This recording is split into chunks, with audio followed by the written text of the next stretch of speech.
Si salen a la calle y le preguntan a la primera persona que se encuentran si conoce algún teorema, estoy casi seguro de que todos sabrán nombrar al menos el teorema de Pitágoras. O eso espero. El teorema de Pitágoras, ya sé que lo recuerdan, pero lo voy a volver a recordar, lo que nos asegura es que el cuadrado de la hipotenusa se podía descomponer como la suma de los cuadrados de los catetos.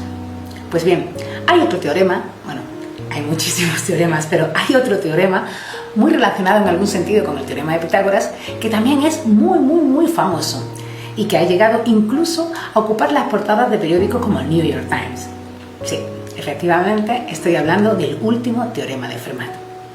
En 1637, un jurista, porque no era matemático de profesión, era matemático aficionado y uno de los mejores matemáticos del siglo XVII, pues este jurista, Pierre de Fermat, escribió en el margen de un libro, la de aritmética de Diofanto, lo siguiente: es imposible descomponer un cubo como suma de dos cubos, un bicuadrado como suma de dos bicuadrados. En general, es imposible descomponer cualquier potencia, salvo el cuadrado, como suma de dos potencias iguales. El cuadrado no, porque era el teorema de Pitágoras. La hipotenusa al cuadrado se descompone como la suma de los catetos al cuadrado en un triángulo rectángulo. Pues bien, Pierre de Fermat, aseguró en aquel margen que con otra potencia era imposible. Y dijo más en aquel margen: dice, tengo una demostración realmente admirable, pero este margen es demasiado pequeño. Pues bien, aquella demostración realmente admirable que no apareció en aquel margen de la aritmética de Diofanto tardó más de 350 años en aparecer, porque este teorema, el último teorema de Fermat, no se demostró hasta 1995. Y realmente pienso, y lo digo en serio, que la historia de la demostración del teorema de Fermat da para un guión de película muy emocionante, al menos para mí. Bien, después de la conjetura de Fermat, fue mucha gente, muchos matemáticos profesionales y matemáticos aficionados los que se pusieron a trabajar a intentar demostrar esto, que ninguna potencia, salvo el cuadrado, se podía descomponer como suma de dos potencias iguales. Durante los 200 primeros años sí que se publicaron resultados parciales por el propio Fermat, por Euler, mi gran Euler, pero eran para casos muy particulares. Hubo que esperar más de 200 años, como digo, para que una mujer, como no, diera un poco más de luz sobre la demostración del último teorema de Fermat. Y esta mujer era Sophie Germain, otra francesa. Sophie nació en el seno de una familia acomodada y por lo tanto tenía acceso a una maravillosa biblioteca. Sophie estaba enamorada de las matemáticas y quería acceder a todos los conocimientos que hubiera sobre ella. Tanto que llegó a estudiar latín solo para poder leer a Euler y a Newton. A los padres le hacía menos gracia este asunto de que la niña quisiera ser matemática o que quisiera estudiar matemáticas, que no era una profesión, digamos, adecuada para una chica de su estado. Y llegaron incluso, para que Sophie no siguiera estudiando matemáticas, a cortarle la luz y la calefacción para que no pudiera estudiar en su cuarto, pero ella siguió estudiando con velas. Y entonces descubrió los trabajos, entre otros, de Lagrange, y empezó a escribirle cartas a Lagrange sobre los resultados que ella había obtenido. Pero claro, no los firmó como Sophie Germain, porque las mujeres no podían tener acceso a los matemáticos en aquella época, sino que los firmó con un seudónimo, el señor Leblanc. A Lagrange le llamó tanto la atención, Lagrange es otro gran matemático, le llamó tanto la atención de aquellos trabajos que quiso entrevistarse con el señor Leblanc, pero se encontró a Sophie Germain. A Lagrange le importó poco este punto y de hecho se ofreció como mentor de Sophie para que pudiera seguir accediendo a tertulias matemáticas y a conocimientos matemáticos.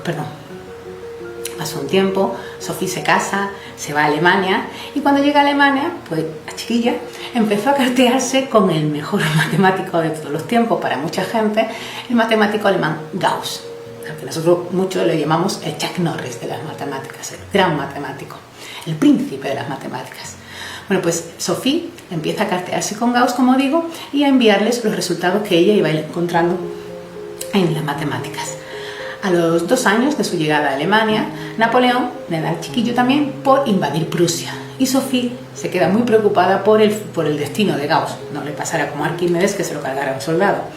Entonces intercede ella misma ante un general de Napoleón para pedirle que busque a Gauss y que lo proteja, porque no puede pasarle nada a aquella mente. Y el general francés lo hace, busca a Gauss, lo pone a salvo y le explica a Gauss que le ha salvado la vida o lo ha mandado proteger una tal Sophie Germain. Y Gauss dice que no la conoce de nada. Entonces Sophie le escribe una carta a Gauss y le dice que en realidad Sophie Germain es el mismo señor Leblanc con el que él había estado intercambiando conocimientos matemáticos. La respuesta de Gauss es maravillosa y reconoce no solo el valor, sino el talento y el genio de esta mujer en el área de las matemáticas. Pues bien, el último teorema de Fermat seguía sin demostrar. A finales ya del siglo XX se sabía que el teorema era cierto, que ninguna potencia se podía descomponer en suma de potencias iguales si la potencia en cuestión, si el exponente era un número primo menor que 4 millones. Pero eso no era demostrar el teorema de Fermat.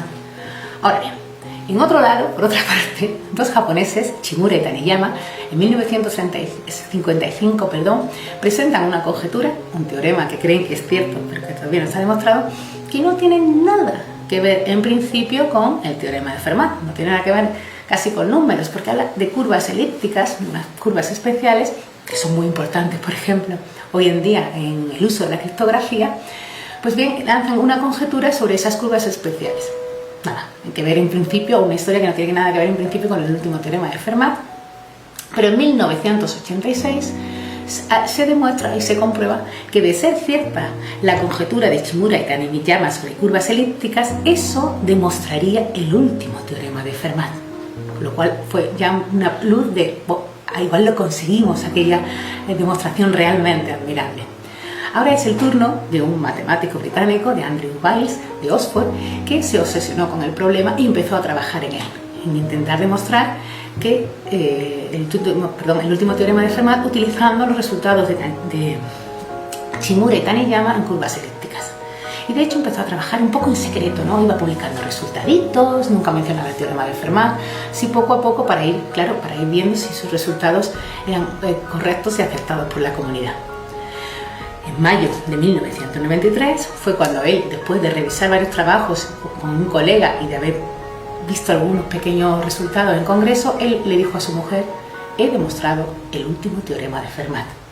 Y un mes más tarde, en Oxford, durante unas charlas que él dio, en las que, por supuesto, en el título no aparecía ni el último teorema de Fermat ni el nombre de Fermat por ningún sitio, en un momento determinado de la conferencia, Wiles escribió en la pizarra: y esto demuestra el último teorema de Fermat. Sin aviso, ahí. Bueno, pueden imaginar el revuelo que aquello ocasionó y que, como dije al principio, pues llegó a hacerse eco hasta el New York Times. Pero eso no significaba que estuviera demostrado el último teorema de Fermat. Había que escribir el artículo, había que mandarlo a una revista científica y que los expertos revisaran la demostración. Y había un pequeño fallo que Wiles tenía que corregir en aquella demostración, y entonces las esperanzas empezaron a tambalear. Igual no está demostrado el último teorema de Fermat. Y Wiles puso a trabajar otra vez en su problema, intentar arreglar aquel error, no lo conseguía. Los mismos revisores le dijeron que por qué no llamaba a otro colaborador, y él llamó a un antiguo alumno suyo, Robert Taylor, y se pusieron los dos a trabajar otra vez en arreglar ese pequeño error que tenía la demostración del último teorema de Fermat.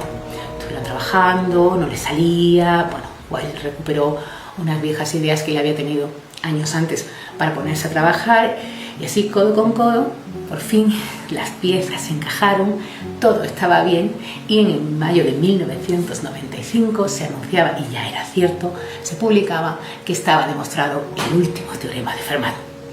No me digan que la historia no es alucinante. Bueno, Wiles no fue el último. De hecho, a principios del siglo XX, un mecenas alemán ofreció dinero a aquel que demostrara el último teorema de Fermat, y muchos le enviaron sus propuestas, tantas que si ponemos esas propuestas en papel una encima de otra, la altura que alcanzaría esa columna de papel tiene más de 3 metros. Llegados a este punto, uno se pregunta: ¿de verdad Fermat tenía aquella demostración realmente admirable? ¿Sospechaba Fermat que la demostración de su resultado tenía que ver con curvas elípticas. Entonces uno siempre se queda con esa duda. ¿De verdad Fermat sabía la demostración de su último teorema?